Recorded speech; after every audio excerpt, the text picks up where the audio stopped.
اعوذ باللہ السمیع العلیم من الشیطان الرجیم بسم اللہ الرحمن الرحیم سبحانک لا علم لنا الا ما علمتنا انک انت علیم حکیم۔ روزہ اور تعمیری اخلاق۔ عن ابی ہریرہ رضی اللہ عنہ عن النبی صلی اللہ علیہ وسلم قال من صام رمضان ایمانا واحتسابا غفر له ما تقدم من ذنبہ، متفق علیہ، ریاض الصالحین۔ ابو ہریرہ رضی اللہ عنہ سے روایت ہے کہ رسول اللہ صلی اللہ علیہ وآلہ وسلم نے فرمایا، جس نے ایمان کی بنیاد پر اور احتساب یعنی ثواب کی نیت سے روزہ رکھا تو اس کے سابقہ گناہ معاف کر دیے جائیں گے۔ زبان کی تصدیق اور دل کی گہرائی سے اللہ تعالیٰ پر یقین رکھنے کو ایمان کہتے ہیں۔ احتساب نیک نیتی سے عمل سر انجام دینے کو اور اس کی جانچ پڑتال کہ ریاکاری، تصنع اور دنیاوی مفاد شامل نہ ہو کو کہتے ہیں۔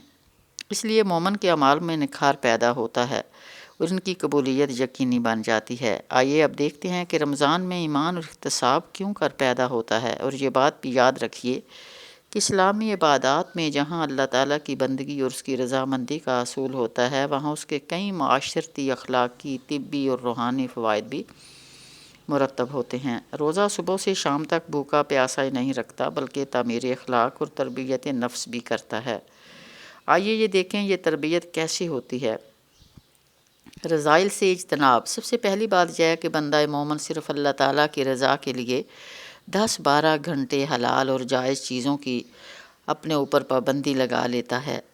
غور طلب بات یہ ہے کہ روزہ کے ساتھ حلال چیزیں اس کے لیے ممنوع ہو چکی ہیں، تو کیا حرام باتیں جائز ہو جائیں گی؟ مثلا کھانا پینا حلال ہے مگر فجر سے مغرب تک وہ حرام ہو گیا، اور وہ ایسے بند کمرے میں بیٹھا ہوا ہے جہاں سے کوئی نہیں دیکھ پاتا، اور وہ آرام سے کھا پی سکتا ہے، مگر یہ خیال اسے روکتا ہے کہ دیکھو تمہارا رب تمہیں دیکھ رہا ہے، اور وہ باز آ جاتا ہے۔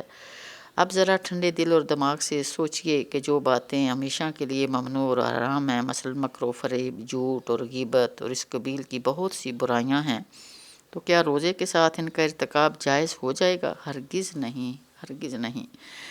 بس روزہ اس بات کا احساس دلاتا ہے کہ اے بندے، تم نے مباح اور حلال چیزوں کو مقررہ اوقات میں محض رضائے الہی کے لیے چھوڑ دیا ہے، تو حرام باتوں سے بدرجہ اولیٰ کنارہ کش ہو جاؤ۔ اصل میں یہ تربیت ہے۔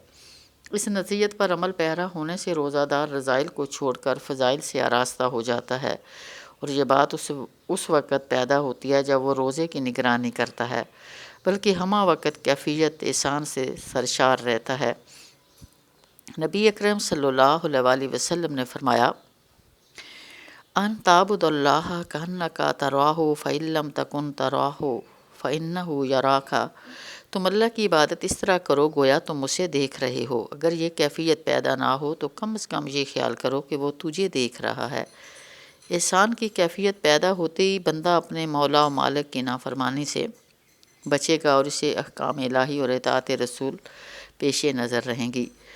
کہیں اگر زبان کی لغزش ہو رہی ہے تو روزہ دار کو فوراً اپنے رب کا حکم یاد آ جائے گا، ما یلفظ من قول الا لدیہ رقیب عتید، سورہ قاف، آیت نمبر 8۔ انسان کوئی بات منہ سے نہیں نکالتا مگر اس کے پاس ایک اختیار نگران موجود ہوتا ہے جو اس کی گفتگو ریکارڈ کر لیتا ہے۔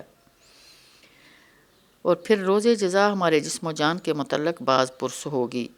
فرمایا، ان السمع والبصر والفؤاد کل اولئک کان عنہ مسئولا، بنی اسرائیل، آیت نمبر 36۔ بلا شبہ کان، آنکھ اور دل، ان سب اعضاء کے متعلق سوال ہوگا۔ روزہ رکھنا کے بعد اگر کوئی شخص زبان و بیان کو قابو میں نہیں رکھتا تو اس کے متعلق رسول اللہ صلی اللہ علیہ وسلم نے فرمایا کہ جس نے جھوٹی بات کہنا نہ چھوڑی، اس پہ عمل کرنا نہ چھوڑا، تو اللہ کو کوئی ضرورت نہیں ہے تمہارے بھوک اور پیاس کی۔ صبر و تحمل کی تربیت۔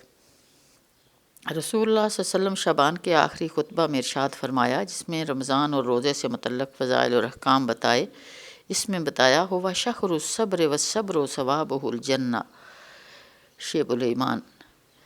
یہ صبر و تحمل کا مہینہ ہے اور صبر کا بدلہ تو جنت ہی ہے۔ یہ حقیقت بھی ہے کہ روزہ دار نہ صرف بھوک اور پیاس برداشت کر کے صبر کا نمونہ پیش کرتا ہے بلکہ لوگوں کی ایذاؤں اور تکلیفوں پر بھی خاموش اور صبر کا مظاہرہ کرتا ہے۔ اس طرح وہ اخلاق حسنہ سے مزین ہو کر معاشرے کا خوبصورت اور مفید فرد بن جاتا ہے۔ اس دنیا میں اس کی شخصیت ہی پھول کی طرح ہو جاتی ہے جس کی خوشبو اور مہک سے ارد گرد کا ماحول معطر ہو جاتا ہے، اور آخرت میں رب کریم کے یہاں بے حد و حساب کا اجر ثابت ہو جاتا ہے۔ صابرین کے لیے تو بے حساب اور لازوال اجر ہے۔ فرمایا انما یوفی الصابرون اجرہم بغیر حساب، سورہ زمر 10۔ لا ریبہ، صبر کرنے والوں کے لیے تو بغیر حساب کے اجر و ثواب ہے۔ ہمدردی اور غمخواری کی تربیت۔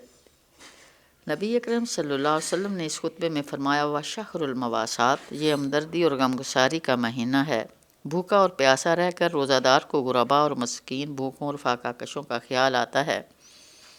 علامہ ابن قیم زاد المعاد میں لکھتے ہیں، روزے سے مقصود نفس کو خواہشات نفس سے روکنا اور ان چیزوں سے رکنے کی عادت پیدا کرنا ہے جن کا انسان عادی اور خوگر ہے، اور اس کا مقصد یہ بھی ہے کہ انسان کی قوت شیوانی اعتدال پر آ جائے، وہ محض حرص و ہوا کا بندہ نہ بن جائے، کہ انسان کی قوت وہ محض اس طرح اس میں ایسی روحانی استعداد پیدا ہو جو اس کے لیے سعادت مندی اور حیات جاودانی کا سامان فراہم کرے، اور جس سے تزکیہ نفس اور درجات کی بلندی حاصل ہو سکے۔